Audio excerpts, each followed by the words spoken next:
Oi, pessoal, sejam todos bem-vindos ao estudo de hoje. Hoje nós vamos falar sobre o livro de Gênesis, o capítulo 17.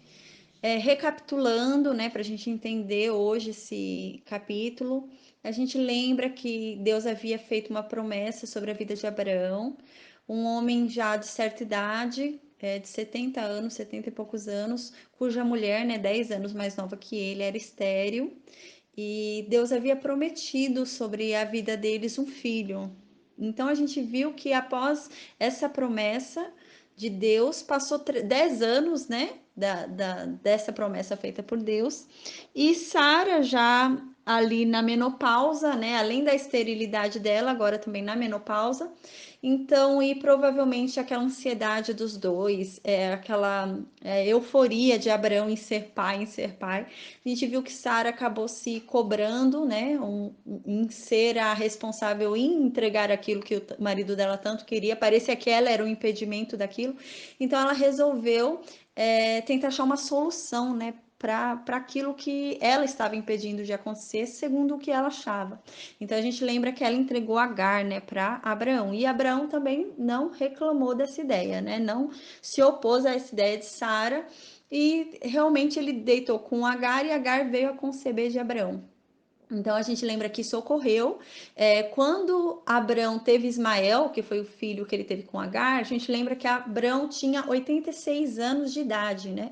A gente lembra que quando a Agar engravidou, ela começou a se exaltar, né? Ela começou a se sentir a dona do acampamento, a mulher do dono, né? A mulher do chefe do acampamento. E isso causou intriga e confusão ali com Sara, né? Então, Sara achava que o bebê de Agar seria o bebê dela, mas na verdade, né, Agar não, Agar já se tomou como o posto de Sara. Ela se intitulou ali mais sorte do que Sara por poder ter dado um filho herdeiro ali para o dono do acampamento. Então a gente lembra que isso aconteceu, eles não consultaram a Deus para tomar essa decisão, e eles acabaram tomando essa decisão. O filho veio, Ismael veio, e agora a gente vai ver que após essa atitude deles, isso custa 13 anos para Abraão, 13 anos até um pouco mais por conta do tempo da gestação de Agar também. Então isso custa um pouco mais de 13 anos para Abraão com falar com Deus novamente, porque Deus não fala com Abraão por mais de 13 anos por conta dessa atitude. Provavelmente, Abraão deva ter se não arrependido de ter o filho dele, é claro, né?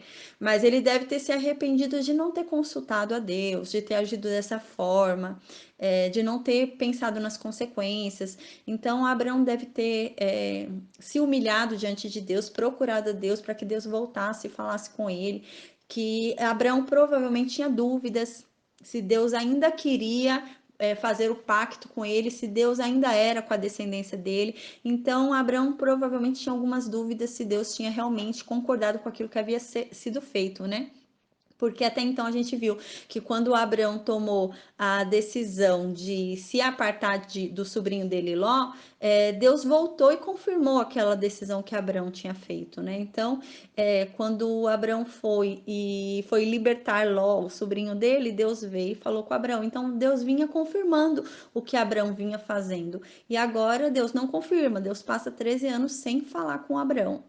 Então, provavelmente nesses 13 anos, Abraão deve ter se humilhado diante de Deus, deve tê-lo buscado para que a misericórdia de Deus e a graça de Deus se voltasse a ele, e agora Deus viesse a falar com ele. Então, agora a gente vai ver que 13 anos depois dessa atitude de Abraão e de Agar, né, e de Sara, a gente vai ver que Deus agora volta a falar com Abraão.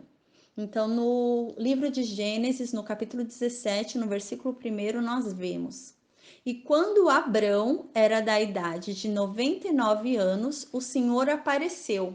E então disse, né? Então, Deus, quando Abrão era da idade de 99 anos, Deus apareceu para ele, ou seja, 13 anos após realmente o nascimento de Ismael, que nasceu com 86 anos de Abrão.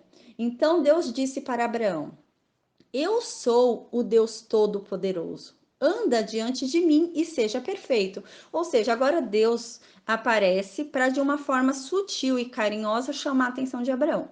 Porque Deus fala: olha, eu sou o Deus Todo-Poderoso, ou seja, eu posso tudo. Você acha que eu não posso fazer a sua mulher estéril na menopausa engravidar? Eu posso fazer tudo. Eu sou o Deus que tudo pode, né? Então Deus está falando: olha, você acha que eu não posso fazer, mas eu sou um Deus, você tem que ter em mente, você tem que ter consciência que eu sou um Deus que pode fazer tudo. Eu sou poderoso para fazer o impossível, para realizar o que aos olhos humanos é impossível. Então Deus já vem se apresentando, chamando a atenção de Abraão e falando: olha, tenha em mente que eu sou um Deus que é poderoso. O que que é impossível para mim? O que que é difícil para mim? Nada. Tudo para mim é possível. Aí é que Deus então fala: anda diante de mim e seja perfeito, né? Então Deus fala: olha, tenha em mente que eu sou o Deus Todo-Poderoso, que eu tenho poder para tudo, até o que você acha que é impossível, eu tenho poder. E então anda diante de mim, anda na minha presença, anda comigo e seja perfeito.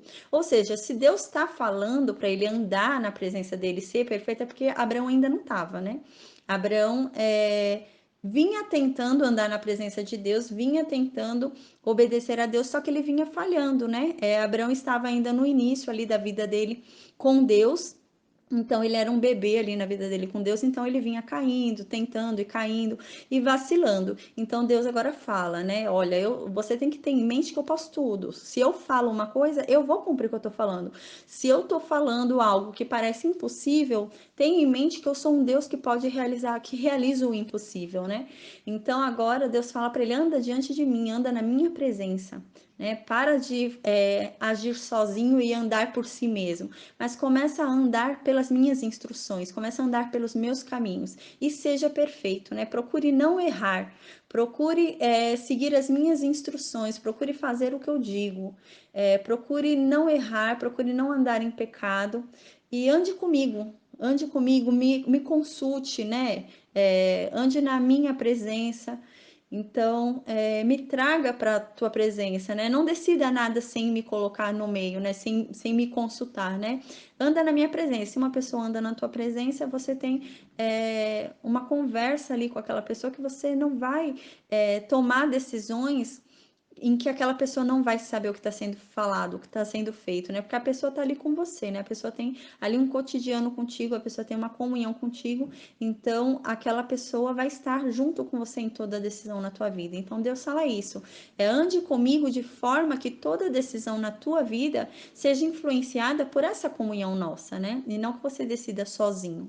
Aí no versículo 2: e eu, né, Deus ainda falando com Abraão, e eu farei o meu pacto entre mim e ti, e multiplicar-te-ei excessivamente, né? Então fala assim: se você, olha, Abraão, se você entender que eu sou um Deus poderoso, que eu sou um Deus que pode o impossível, que realiza o impossível, e depois de compreender isso, se você andar na minha presença, andar em comunhão comigo, e você ser perfeito, você procurar, assim, ser perfeito não significa você não errar, mas ser perfeito é procurar acertar. Você pode errar procurando acertar, mas o que você não pode é errar de propósito. Mas você pode procurar ser perfeito e cometer erros durante essa busca da perfeição. Mas o que não pode é você cometer erros sem consultar a Deus, sem questionar, sem pensar, né? Sem tomar aquilo em ponderação, sem ponderar aquilo, sem pesar as consequências daquilo. Então Deus fala: seja perfeito, mas não de forma a nunca mais errar. Pode ser que, mesmo diante de você querendo ser perfeito, querendo andar diante da presença de Deus, você cometa algum erro involuntário, mas não que seja algum erro voluntário, algum erro desejado, algum erro de propósito, né? Então aqui Deus fala: olha, se você entender que eu sou um Deus todo-poderoso e andar comigo, andar na minha presença, andar comigo e ser perfeito, então eu vou fazer o meu pacto contigo. Mas para eu fazer meu pacto contigo, eu preciso que você entenda que eu sou um Deus todo-poderoso, que você ande na minha presença e que você seja perfeito. E se você fizer isso, eu vou fazer meu pacto contigo e então eu vou te multiplicar excessivamente, né? Então aqui Deus fala: você teve Ismael, tá? Você teve Ismael, mas para eu multiplicar a sua descendência, eu eu quero que você faça um pacto comigo também. Eu fiz meu pacto com você, mas e você? Cadê a sua parte no pacto, né? Eu preciso que você também faça a sua parte, que a sua parte é entender quem eu sou, andar comigo e buscar ser como eu, né? Então Deus fala isso para Abraão. Então aqui Deus deixa bem claro, né, que ainda não mandou sobre Abraão a bênção de multiplicar Abraão excessivamente, né? E realmente não mandou essa bênção. Por quê? Porque essa bênção vem do filho da promessa e Ismael não é o filho da promessa. Então ainda não há sobre a descendência de Abraão essa promessa, essa execução desse pacto, porque a execução desse pacto vem por meio de Isaac. Então Isaac ainda não existe. No mundo real, no mundo físico, Isaac ainda não existe. Então aqui Deus está falando, olha, o meu pacto vai ser contigo se você fizer isso que eu falei. Aí sim eu vou te multiplicar excessivamente. Ou seja, o pacto da multiplicação excessiva não está sobre Ismael. Deus deixa claro isso, né? Que a promessa dele não está sobre Ismael. A multiplicação excessiva que Deus promete não é sobre Ismael, né? Então Deus manda que Abraão então entenda isso. Então no versículo 3 diz: E Abrão caiu sobre a sua face, e Deus falou com ele, dizendo. Então a gente vê que quando Deus vem falar com Abrão, acho que foi algo tão incrível que Abrão achou que Deus já não falaria mais com ele, então Abrão se surpreende de Deus ter voltado, de Deus ter lembrado dele e ter falado com ele. Então Abraão cai sobre o chão, com o rosto no chão, né? Em agradecimento de Deus ter voltado para ele, de ter falado com ele novamente, né? Abraão sentia provavelmente falta dessa conversa, falta desse diálogo com Deus, e agora Abraão cai ali na presença de Deus, alegre de Deus ter novamente vindo falar com ele. Então no versículo 4, quanto a mim, né, Deus continua falando para Abraão, enquanto a mim, eis que o meu pacto é contigo, e tu serás um pai de muitas nações. Então aqui Deus fala, né? Porque a gente pensa o quê? Abraão tinha dúvida. Nossa, eu errei. Eu não consultei a Deus, eu errei. Deus não fala comigo faz mais de 13 anos, então provavelmente não era isso que Deus queria. Deus não queria que eu me deitasse com Agar. Deus não queria que fosse desse jeito, então eu devo ter feito alguma coisa errada. Deus deve ter, então, cortado o pacto dele comigo. Ele não quer mais fazer negócio comigo, né? Abraão deve ter pensado isso. Então agora Deus volta e fala para Abraão: Não, ó Abraão, eu ainda quero fazer negócio com você, né? Eu ainda quero fazer um pacto contigo, eu ainda quero fazer uma aliança com você. E eu ainda quero que você seja um pai de muitas nações, né? Ainda quero que você seja o pai de muitas nações. E realmente isso se cumprirá na vida de Abraão. Não só pela descendência de Abraão, que a gente vai ver que vai ser numerosa e muitas nações virão de Abraão, né? Os edomitas vêm de Abraão, os muçulmanos vêm de Abraão, os árabes, né? Os amalequitas vêm de Abraão, os edomitas vêm de Abraão, os israelitas vêm de Abraão. Então, vem muitas nações de Abraão, mas ainda além dessas nações que vêm de Abraão, são as nações, todas as nações do mundo vêm de Abraão também. Por quê? Porque de Abraão vem Jesus Cristo, né? E por meio de Jesus Cristo, todas as nações do mundo, todo aquele que crê em Jesus Cristo, aceita Jesus Cristo, ele se torna também um filho de Abraão, um descendente de Abraão. Então ele acaba sendo pai de muitas nações, realmente, de todas as nações. Abraão. Então, agora no versículo 5: O teu nome não se chamará mais Abrão, mas o teu nome agora será Abraão, pois pai de muitas nações eu te fiz. Então Deus muda o nome de Abrão. Abrão significa pai de uma nação, pai de um povo, né, no singular. E agora Deus muda para pai de multidões, pai de nações, né? Pai de muitos povos. Então tem uma total diferença aí do nome de Abrão, né? Uma nova identidade é dada a Abraão, né? Então, um homem agora, né, que vinha dessa história incrível, ele agora, tendo só um filho, Ismael ainda, ele agora, a identidade dele é mudada, é alterada para pai de multidões, né? E ele só tem um filho, mas ele já é um pai de multidões. E ele crê nisso, né? Isso é dado a ele pela fé. Ele acredita no que Deus promete a ele, então isso é dado a ele pela fé. A gente vê que Abraão vai errando ao passar do tempo, né? Ao passar da história dele na Bíblia, a gente percebe alguns erros de Abraão. mas a gente vê o crescimento dele na história. Não é um personagem que erra, mas se mantém naquele nível. Ele erra, mas ele aprende com os erros dele. Então ele vem errando, mas aprendendo. Ele vem crescendo na história, né? Até se tornar um homem perfeito diante de Deus, né? Então demora um certo tempo até que esse nível de amadurecimento aconteça, né? Mas também a gente lembra que é muito compreensível porque Abraão era um homem que não tinha conhecimento total desse Deus, né? Então ele estava conhecendo ainda esse Deus e então ele ainda estava tendo uma comunhão, ele ainda estava entendendo como é que funcionava com esse Deus, né? Ele estava vindo de um mundo totalmente diferente. Então, no versículo 6, e eu te farei extremamente fértil, e farei nações de ti, e reis sairão de ti. Então, aqui Deus fala, né? Abraão, ele teve Ismael com Agar, e agora passou 13 anos, né? E ele só tem Ismael. Ismael tem 13 anos agora, e Deus fala: Ó, você vai ser extremamente fértil, e eu vou fazer nações de ti, né? Nações vão sair de ti e reis sairão de ti, né? Quando Deus aqui fala reis sairão de ti, a gente entende realmente que são os reis das outras tribos que não sejam da nação de Israel, né? Porque a gente vai ver mais para frente, quando o povo de Israel pediu um rei sobre Israel, não era o que Deus queria. Deus não queria que o povo de Israel tivesse um rei sobre si, porque Deus era o rei do povo de Israel. Então, não acredito que aqui, quando fala reis sairão de ti, seriam os reis com relação ali o povo de Israel, mas sim com relação aos demais descendentes de Abraão e com relação a Jesus Cristo, porque Jesus Cristo é o Rei dos Reis e todo aquele que é nascido em Jesus Cristo, ele é rei, né? Porque se você nasce de um rei, você é um rei. Você se torna um rei também. Então, é aquela coisa, né? Filho de peixe é peixinho, filho de gato é gatinho. Então, filho de rei é um príncipe, né, que é rei também, que ele reina, né? Então, por meio de Jesus Cristo, Jesus Cristo nos torna rei, né? Jesus Cristo é o rei dos reis. Então, todo aquele que nasce em Jesus Cristo é rei, e Jesus Cristo reina sobre eles, né? Então, Jesus Cristo torna todo aquele que o procura, que o busca, que o que aceita o seu sacrifício, né, que se converte a ele, ele o torna como rei. Por quê? Porque o rei tem governo, né? O rei tem governo sobre a terra, sobre tudo que está na terra. Isso é um rei.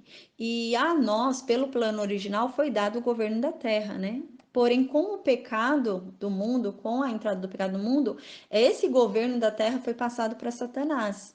Então, com Jesus Cristo, nós retomamos esse estado original e retomamos o nosso governo sobre o mundo, o governo sobre a terra, né?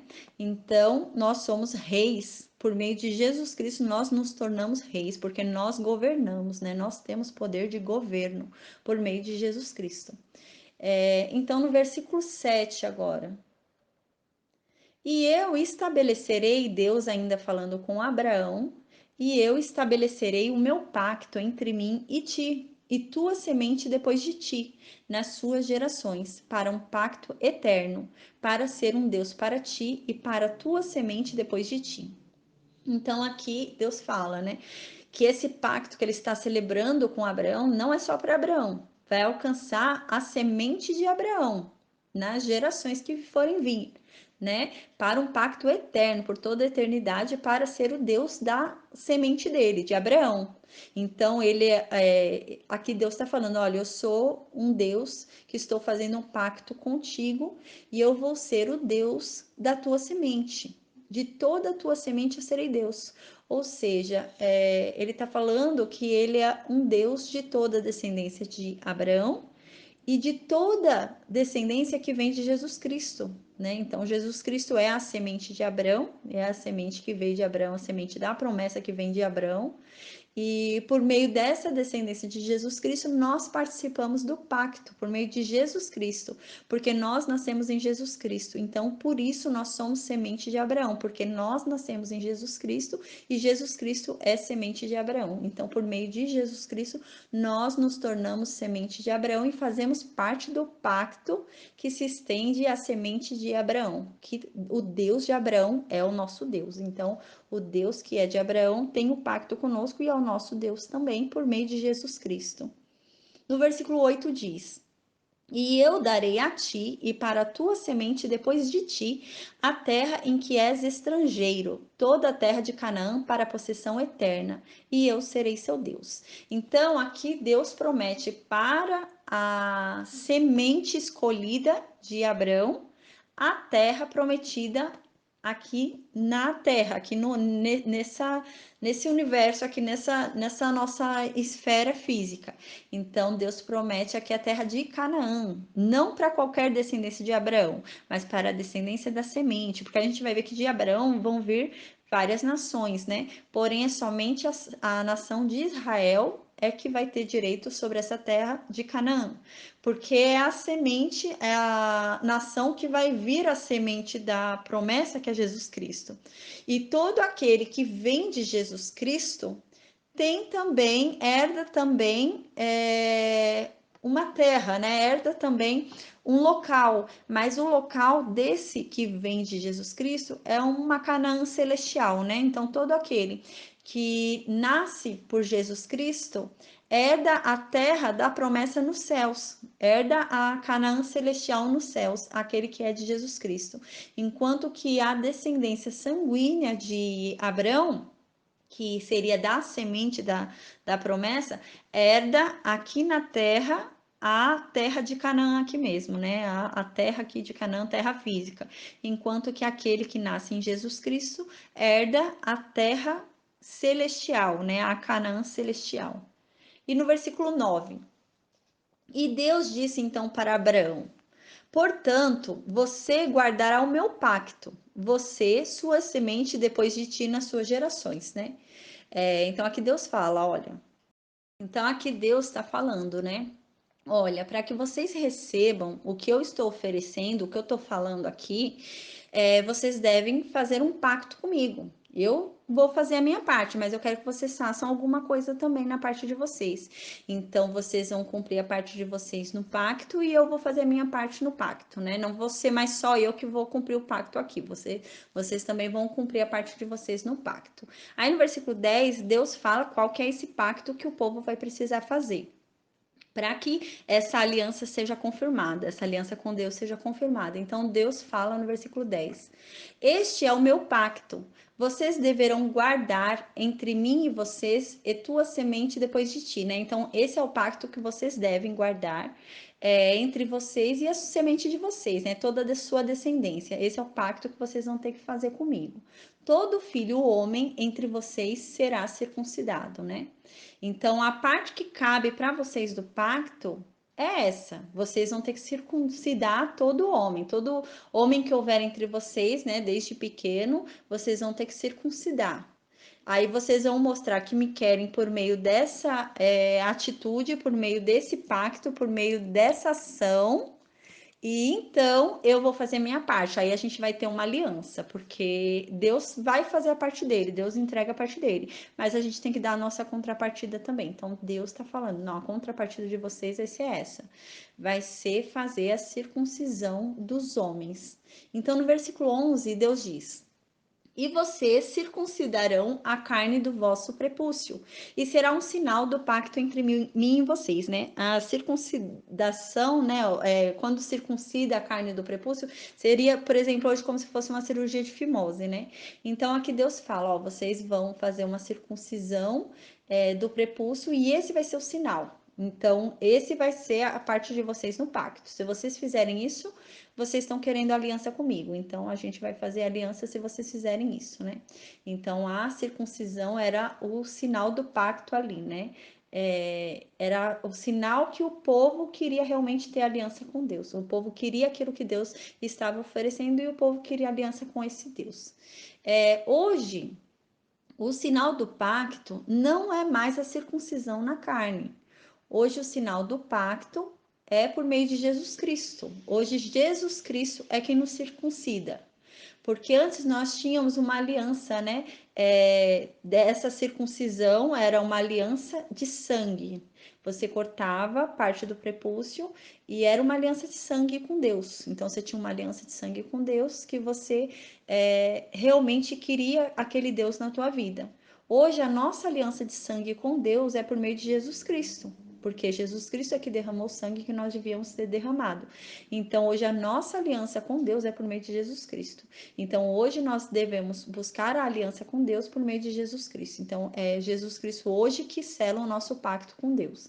Então, antigamente tinha essa circuncisão, que seria um pacto sanguíneo, né? Você fazia um pacto ali por sangue, o pacto de sangue, de que você queria essa aliança com Deus, né? Que você queria esse Deus na sua vida.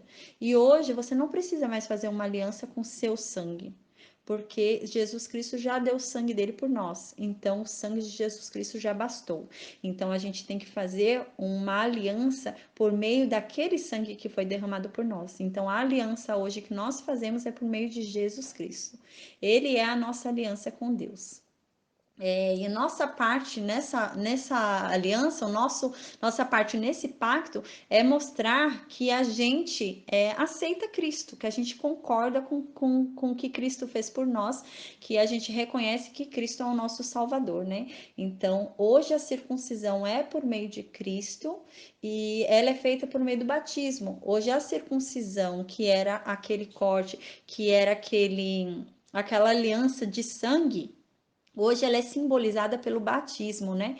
Que é quando a gente tem discernimento de quem é Jesus Cristo, nós o queremos, nós o aceitamos em nossas vidas e nós queremos selar esse pacto, ou seja, nós queremos fazer parte de Cristo para que nós alcancemos a aliança com Deus. Então a gente faz essa demonstração ali de fé, demonstração pública, formal, de que nós aceitamos o sacrifício de Cristo e queremos essa aliança com Deus. Então, hoje a circuncisão é por meio do batismo, né? Então, a gente mostra que a gente quer aliança com Deus hoje por meio do batismo. Por quê? Porque pelo meio do batismo a gente morre com Jesus Cristo, a gente está simbolizando que nós estamos morrendo ali com Jesus Cristo e estamos ressuscitando ao levantar ali no batismo, a gente formaliza ali, a gente representa que a gente também está ressuscitando com Jesus Cristo.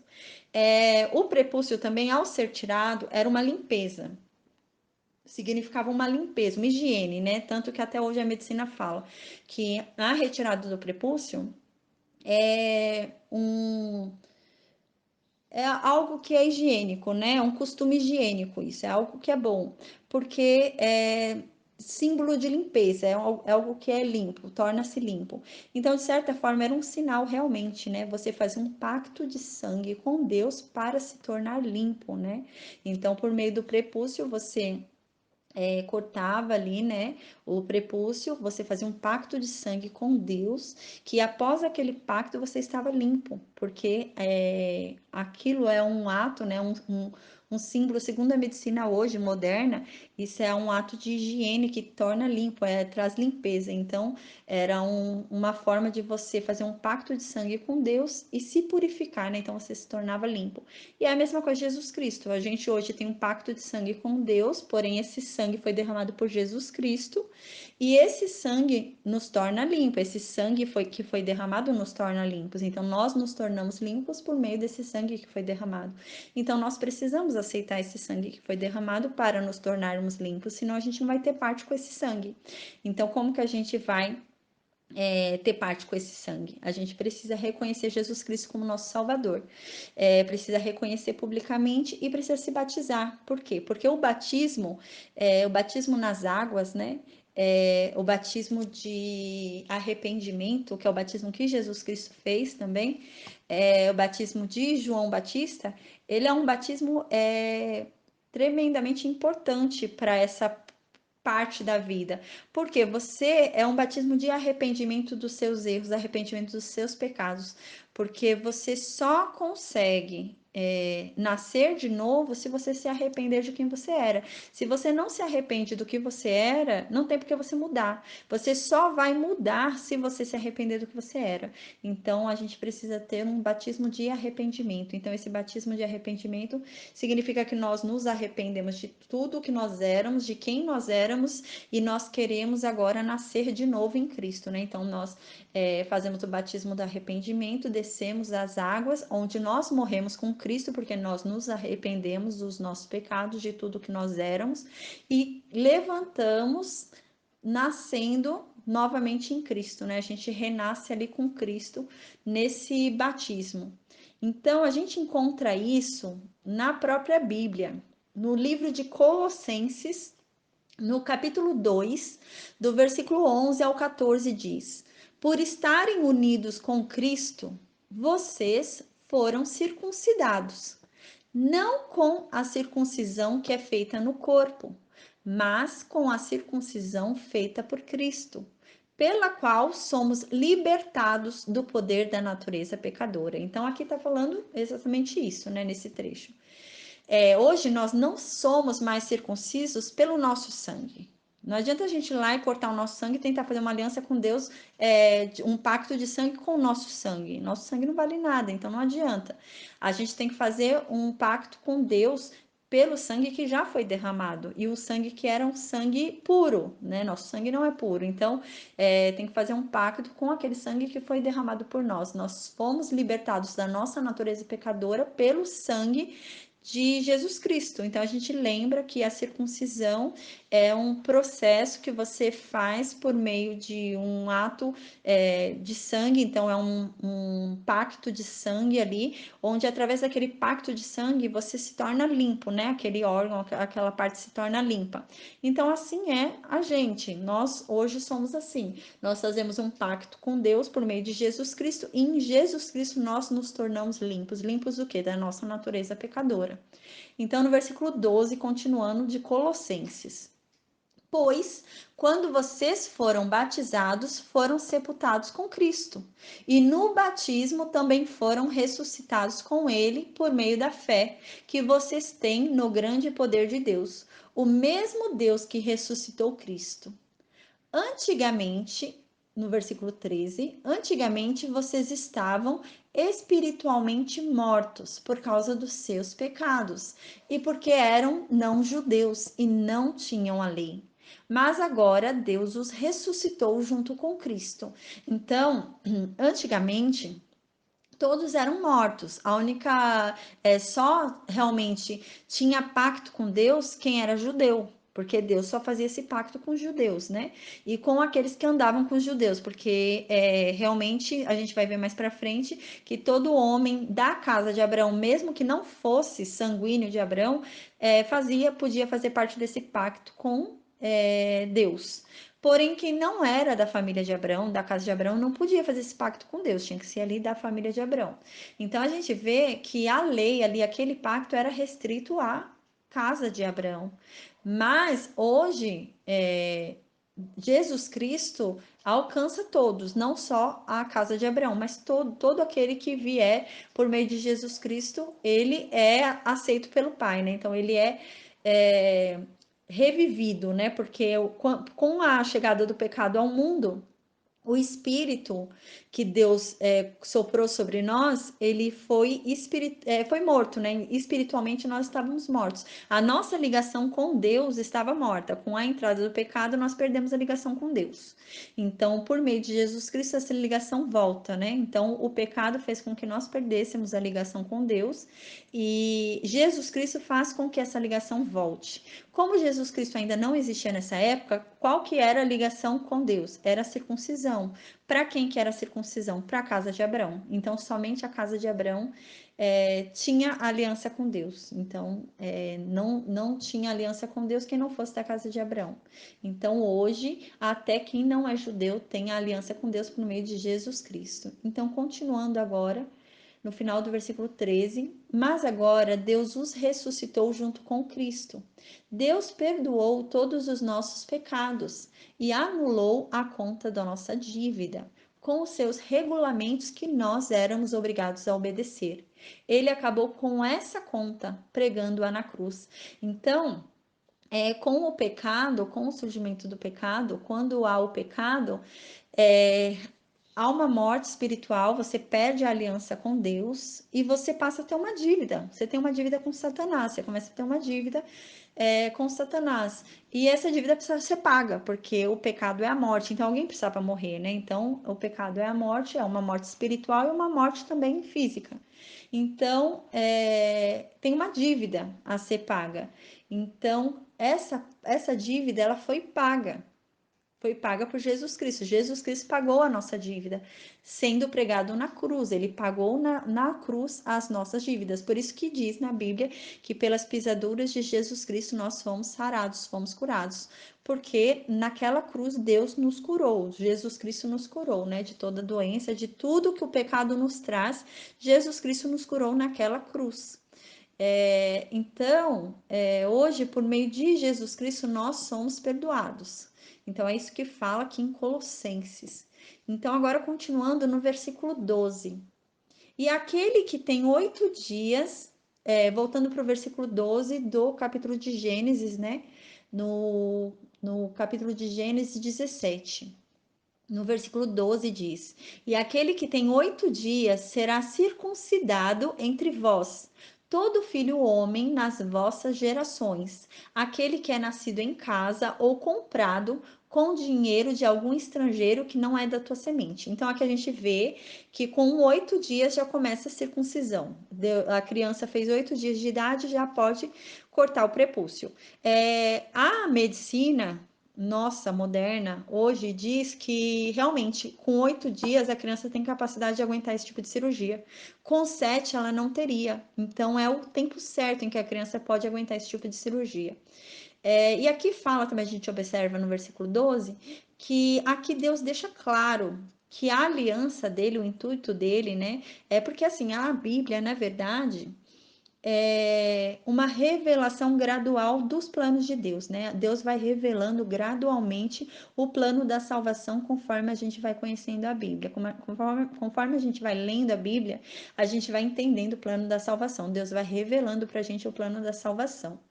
Então, aqui Deus mostra para a gente já indícios de que o plano da salvação não era só para o povo de Israel, porque aqui Deus fala, né, que é para ser circuncidado até quem não é do povo de Israel, ou seja, até os servos de Abraão que eram do Egito, que ele ganhou lá no Egito, eram para ser circuncidados. Então, todo aquele que quisesse fazer aliança com Deus e estivesse na casa de Abraão, que ele fosse circuncidado. Então, isso já demonstra que aqui Deus já vinha mostrando que essa aliança, esse pacto, seria estendido, né, a muito mais nações do que somente realmente a nação de Israel. Então, no versículo 13: aquele que é nascido em tua casa e aquele que é comprado com teu dinheiro deverá ser circuncidado, e meu pacto estará na vossa carne como um pacto eterno. Então aqui Deus fala, né? Nasceu na tua casa, sendo teu filho ou não, sendo teu servo ou não, seja lá o que for, nasceu na tua casa, ou foi comprado com teu dinheiro, né? Tudo aquilo que é teu, Abraão, tudo aquilo que veio para você, né? Que você é o responsável por tudo aquilo, deve ser circuncidado. Né? Aí, se for circuncidado, o meu pacto vai ser com aquilo. Então, eu vou ser o Deus daquele que for circuncidado. E no versículo 14 diz: E o homem incircunciso, cuja carne do seu prepúcio não for circuncidada, esta alma será cortada do seu povo. Ele quebrou o meu pacto. Então aqui Deus deixa claro, né? Eu só vou ter pacto, eu só vou ser o Deus daquele que fizer esse pacto. Se a pessoa fizer a parte dele nesse pacto e se circuncidar, né? Se ele fizer esse pacto de sangue comigo, eu recebo. Se ele não fizer esse pacto de sangue comigo, eu não recebo. Aí no versículo 15: E Deus então disse para Abraão: Quanto a Sarai, tua esposa, não chamará seu nome mais Sarai, mas Sara será o seu nome, né? Então agora Deus já mudou o nome de Abrão para Abraão. Deus também já falou sobre a circuncisão, que agora deve ser feita como sinal do pacto, da aliança, que o povo quer aliança com Deus, então tem que ter esse sinal de que realmente a pessoa quer aliança. E agora no versículo 15, Deus também muda o nome de Sara, né? Porque Sara é um personagem muito importante na história. Ela é a única mulher que tem o nome dela alterado na Bíblia. Mas ela é a mãe de nações, né? O Abraão é o pai de nações e ela é mãe de nações, né? Então, ela também é um personagem muito importante, porque através dela descende Jesus Cristo. Então, aqui Deus fala, o nome dela não é mais Sarai, mas sim Sara. Sarai significa minha princesa. E Sara que é para onde Deus mudou agora o nome dela, para o nome que ele mudou, significa princesa, né? E princesa a gente lembra, né? Princesa é a principal cidadã, né?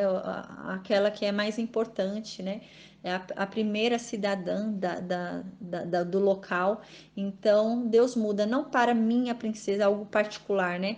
Mas sim para a princesa. Então, ela é princesa de nações, né? Ela é a princesa de povos. Assim como Abraão é o pai de povos, né? Ela é a princesa de povos, né? Ela é a primeira cidadã de povos, de nações. Então, no versículo 16. Então, no versículo 16, Deus diz: E eu a abençoarei e te darei também um filho dela. Então, Deus aqui fala que abençoará a Sara, né? Por quê? Porque se até agora ela não teve filhos, é porque Deus ainda não a abençoou, né? Então Deus vai abençoar nesse sentido dela poder gerar o maior sonho dela, que é gerar filho. Então Deus vai abençoá-la nesse sentido de realizar o impossível na vida dela. E Deus aqui fala: "E te darei também um filho dela". Então aqui Deus deixa claro, ó, eu vou te dar também um filho de Sara, ou seja, se é também, é porque Deus já deu um filho, né? Então ele vai dar também, ou seja, ele vai dar um outro. Ele já deu um filho, agora ele vai dar também um outro. Então ele tá falando, ó, eu já te dei Ismael. E agora eu vou te dar também um filho de Sara, né? Ou você acha que Ismael você conseguiu porque você e Sara e Agar maquinaram tudo? Não, né? Então Deus está querendo dizer, ó, Ismael nasceu porque eu quis que Ismael nascesse. Quem é o autor da vida, né? Então sou eu. Então eu permiti que eu te dei Ismael. Então assim como eu te dei Ismael, agora eu vou te dar também um outro filho, que é um filho de Sara. Deus está falando, né? Não foi por causa dessa grande ideia de vocês que Ismael nasceu. Não, foi porque eu permiti que Ismael nascesse, Ismael viesse. E ele continua no versículo 16. E a abençoarei, né? Continua falando que abençoará a Sara. Então aqui ele fala em duas bênçãos, né? Primeiro ele fala que a abençoará dando um filho para ela, né? Porque até então ela era estéril, já estava na menopausa. Então Deus fala que vai abençoá-la dando um filho para ela, dessa forma impossível. E após esse filho, né, aí não vai acabar a benção dela, né? Teve um filho, a benção dela era só ter um filho. Não. Deus fala que vai continuar abençoando ela. Mesmo depois que ela tiver Isaac, Deus vai continuar abençoando ela. E diz aqui, e ela, a Sara, será uma mãe de nações, né? Então a gente viu que Abraão é o pai de nações e a Sara é a mãe de nações, né? Então, o pai de nações e ela mãe de nações, né? Os dois são personagens importantíssimos porque deles vem toda essa história, vem toda essa questão da promessa, né? O grande contexto desse plano da salvação vem desse ato desses dois, desse ato de fé, né? Então ela também é um personagem super importante nessa história e ela também é uma mãe de nações. Ele é um pai de nações e ela é uma mãe de nações. Então ela vai ser abençoada, né? Então aqui Deus fala que ele vai abençoar a Sara dando um filho para ela, que é Isaac. Mas ele também vai continuar abençoando ela, fazendo com que ela seja mãe de nações. Então, assim como todo aquele que crê em Jesus Cristo, ele tem parte com Abraão, né? O Abraão se torna pai daquele que crê em Jesus Cristo, a Sara se torna mãe daquele que crê em Jesus Cristo. Então aqui a Sara ela é contemplada por várias nações, assim como Abraão. Então toda nação que crê em Jesus Cristo, confessa Jesus Cristo como seu Salvador, tem como seu pai de fé, né? O seu pai Abraão e a sua mãe Sara. Então, os dois são personagens importantíssimos na história, Abraão e Sara. Então, ela será mãe de nações. E aqui fala: reis de povos virão dela. Aqui a gente lembra mais uma vez, né? Dela vai vir Isaac. Realmente, de Isaac, depois a gente vai ver mais para frente que vai vir Jacó e vai vir Esaú. De Esaú virão reis, de Esaú realmente virão reis, né?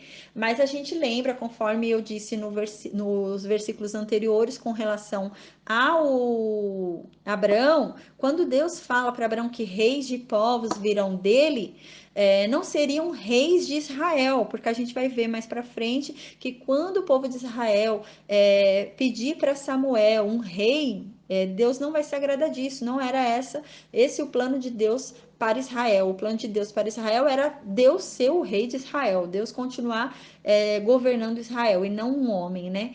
Mas então aqui, quando Deus fala rei de povos virão de Sara, é a mesma ideia.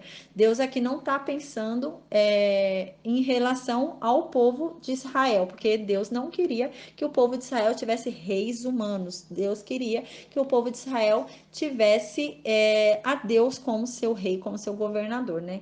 Então aqui os reis de povos que virão de Sara é aquilo que a gente viu que Jesus Cristo é o rei dos reis. Então todo aquele que nasce de Jesus Cristo é um rei. Então, Jesus Cristo é o rei de todos os reis que nascem dele, né? Então, por meio de Jesus Cristo, aquele que crê em Jesus Cristo, que confessa Jesus Cristo e que nasce em Jesus Cristo, ele vem como rei, ele renasce como rei e ele governa, porque o rei governa. Então, ele vai governar sobre o mundo, né? Então, ele vai governar sobre o mundo porque ele é rei. E assim é esse contexto em que esse versículo está dizendo que reis de povos virão dela, que seria esses reis dos reis, né? O rei que é Jesus Cristo e os reis que vêm de Jesus Cristo seriam os reis que viriam dela, que vão vir dela, que já vieram dela, que somos nós que cremos em Jesus Cristo e nascemos em Jesus Cristo. Então, no versículo 17, então Abraão caiu sobre sua face e riu, e disse no seu coração: nascerá um filho para aquele que tem 100 anos de idade e gerará Sara com 90 anos de idade. Aqui não foi um riso de incredulidade, não foi um riso de chacota. Mas parece mais que foi um riso de algo que pareceu engraçado, assim, é como ele achasse muito engraçado dois velhinhos terem filho, ele achou engraçado isso, então ele riu porque achou engraçado dois velhinhos terem um filho, parece que foi mais isso. Até porque a gente vai ver no próximo capítulo que quando Sara ouvir que ela vai ter filho, ela vai rir. Só que quando a Sara rir, a gente vai ver que é diferente, porque ela vai ser repreendida. Deus vai repreender Sara quando ela rir e vai falar para Sara que ela riu porque ela pensa que é impossível isso acontecer, porque é difícil demais para Deus fazer isso. E aqui a gente vê que não há repreensão sobre o riso de Abrão. Então, provavelmente não foi um riso de incredulidade, não foi um riso de chacota, de incredulidade, de achar que aquilo era impossível. Provavelmente ele achou que era engraçado essa questão, né? Esse contexto para ele era engraçado, mas não foi uma chacota. Senão Deus teria repreendido Abraão certamente, assim como ele vai fazer com Sara. E a gente consegue ver que não foi um riso de incredulidade de Abraão, porque a própria Bíblia diz isso. Em Romanos, no capítulo 4, no versículo 19 a 21, diz: sem se enfraquecer na fé, reconheceu que o seu corpo já estava sem vitalidade, pois já contava cerca de 100 anos de idade, e que também o ventre de Sara já estava sem vitalidade. Mesmo assim, não duvidou, nem foi incrédulo em relação à promessa de Deus, mas foi fortalecido em sua fé e deu glória a Deus, estando plenamente convencido de que ele era poderoso para cumprir o que havia prometido. Então aqui a gente vê claramente que Abraão creu que Sara ia ter filho, que ele iria ter filho, mesmo diante do corpo dele ali, já velho, envelhecido, ele já não tinha mais fôlego, ele devia estar cansado, ele já estava numa exaustão e ele achou que ele poderia ter filho sim, que ele poderia ainda criar um filho, ele ainda teria saúde para criar um filho, sabe? Aquelas pessoas assim que às vezes estão tão velhas, falam, eu vou ser avô do meu filho, né? Então Abraão, ele creu, ele falou, não, eu vou ter pique ainda para correr atrás do meu filho, eu acredito, eu e Sara a gente ainda vai conseguir, né? Curtir o nosso filho, a gente ainda vai conseguir brincar com o nosso filho, ainda vai conseguir sim. Então ele creu. A gente pode parecer meio estranho, porque a gente lembra que o pai de Abraão, ele teve Abraão, o Terá, com 130 anos, né? Então parece assim, nossa, como que Abraão acha que é impossível ele ter filho com 100, se o pai dele teve ele com 130? Então tem algumas questões aqui. Primeiro, que a impossibilidade maior aqui é de Sara, né? O que parece é de Sara e não de Abraão. Então, a impossibilidade maior aqui realmente é da Sara. Primeiro porque nessa época quem criava os filhos, cuidava mais dos filhos eram as mulheres, né? Então a gente vê que homens com uma idade avançada tinham muitos filhos, mas porque as mulheres que tinham que ter fôlego para correr atrás do filho e cuidar dos filhos, né? Então era mais uma impossibilidade de Sara em si. E outra, aqui fala também que ele já estava assim sem vitalidade, né? Fala que o corpo dele estava bem envelhecido, né? Provavelmente também há um declínio com relação ao envelhecimento, porque a gente lembra que antes do dilúvio, Deus mudou para 120 anos a expectativa de vida, né? E não é uma coisa assim imediata. Então, vem diminuindo aos poucos, né? O corpo vai se adaptando aos poucos a essa morte. Então, com certeza, vem havendo uma diminuição. Aos poucos. Então, a gente percebe, por exemplo, que na época de Abraão, o tempo de vida era um, na época de Moisés era outro, porque o corpo vem se adaptando à velhice. Com o passar do tempo, vem se adaptando à velhice e vem envelhecendo de uma forma diferente de antigamente que se vivia há 900 anos. Provavelmente é isso também. Então, pensando que Terá viveu 200 e poucos anos, a gente imagina então que com 130 anos Terá estava bem, né? Abraão já não vai viver 200 e poucos anos, vai viver menos, né? Então a gente vê que há essa adaptação e o tempo de vida vai diminuindo ao passar das gerações. Então, provavelmente 130 anos de Terá não é igual aos 130 anos de Abraão. Então há uma diferença, né? Porque vai havendo essa diminuição. Então a gente observa isso.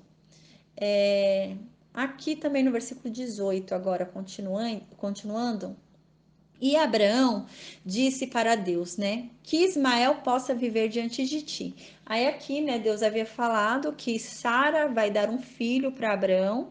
Sara vai ter um filho de Abraão. Abraão, a gente lembra que riu, achando engraçada essa situação, dois velhinhos sendo pais, né, correndo atrás de um filhinho, dois velhinhos cansados.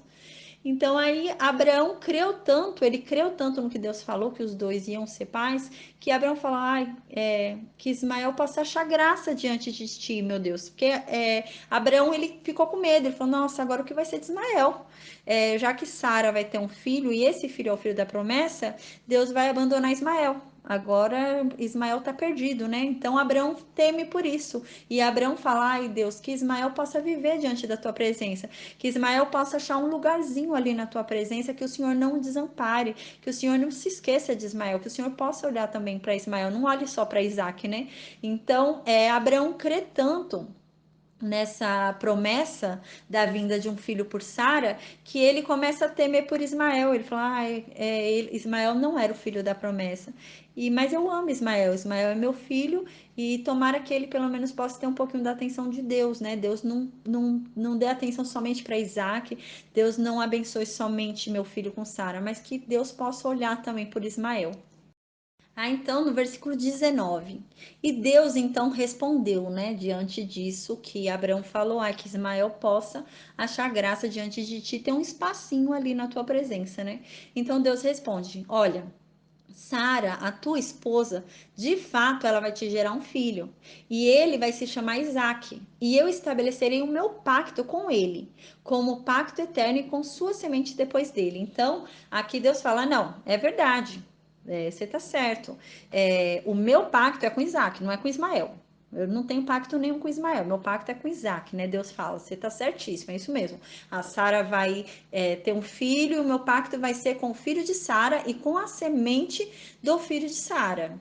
Mas, aí Deus vai falar no versículo 20, mas eu não esqueci de Ismael. Eu ouvi o seu clamor com relação a Ismael e eu ouvi a sua voz, eu não vou desamparar Ismael. Só que o meu pacto não é com Ismael.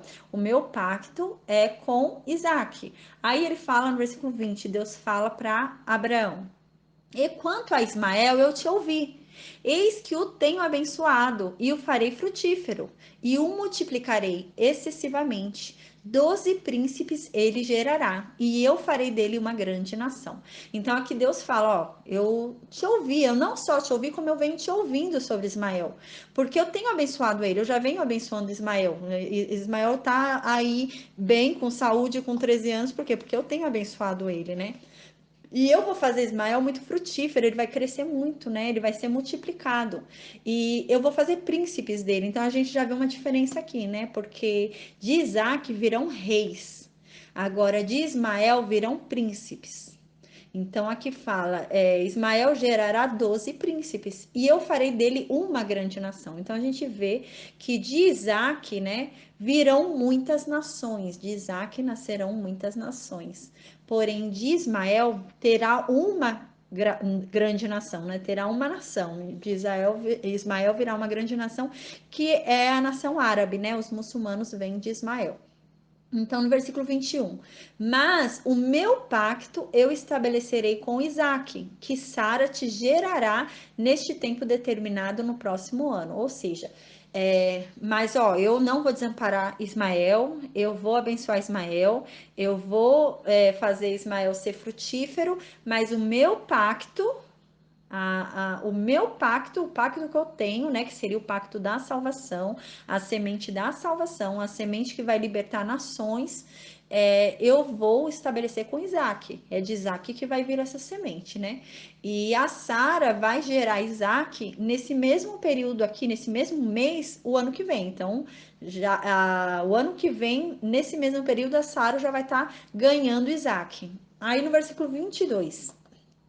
Então Deus deixou de falar com Abraão e acendeu Deus de junto de Abraão. Então Deus subiu, né? Deus parou de falar com Abraão, já deu toda a mensagem para Abraão, todo o recado para Abraão e subiu, foi embora aos céus, né?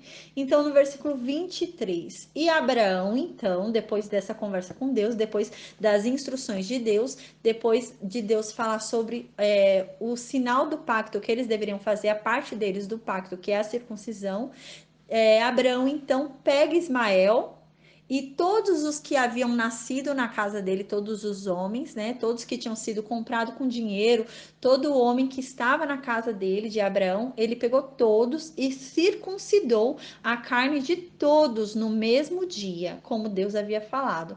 Então a gente vê aqui a extrema obediência de Abraão, né? Então Abraão ouviu ali que para ter pacto com Deus ele precisava fazer isso, ele não perdeu tempo, ele correu, não, eu quero ter aliança com Deus agora, eu não vou esperar para fazer amanhã porque eu não quero perder nenhum segundo da aliança com Deus, né? Eu não quero ficar desprotegido sem Deus comigo em nenhum momento. Então, Abraão correu e fez no mesmo momento ali para toda a sua casa. Então, toda a sua casa foi coberta pela aliança ali do pacto naquele mesmo dia. Aí no versículo 24, e Abraão era da idade de 99 anos quando ele foi circuncidado na carne de seu prepúcio.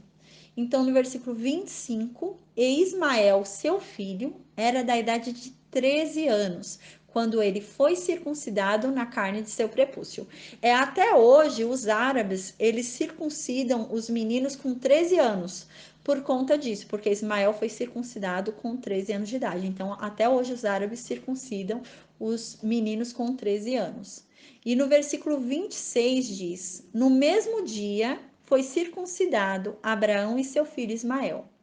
Então, no versículo 27, e todos os homens da sua casa, nascidos na casa e comprados com dinheiro de estrangeiros, foram circuncidados com ele. Então, toda a casa de Abraão foi circuncidada naquele mesmo dia. Então, Abraão correu para fazer a parte dele no pacto com Deus urgentemente, porque ele não queria ficar um segundo sem a presença de Deus, sem a comunhão com Deus ali. Então, Abraão correu atrás de não perder essa aliança com Deus. Então ele já fez ali a circuncisão geral, né, no acampamento dele, totalmente com todos os homens.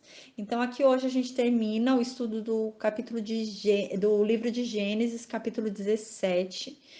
E então na próxima aula a gente vai falar um pouco sobre o capítulo 18. Eu aguardo vocês para a próxima aula.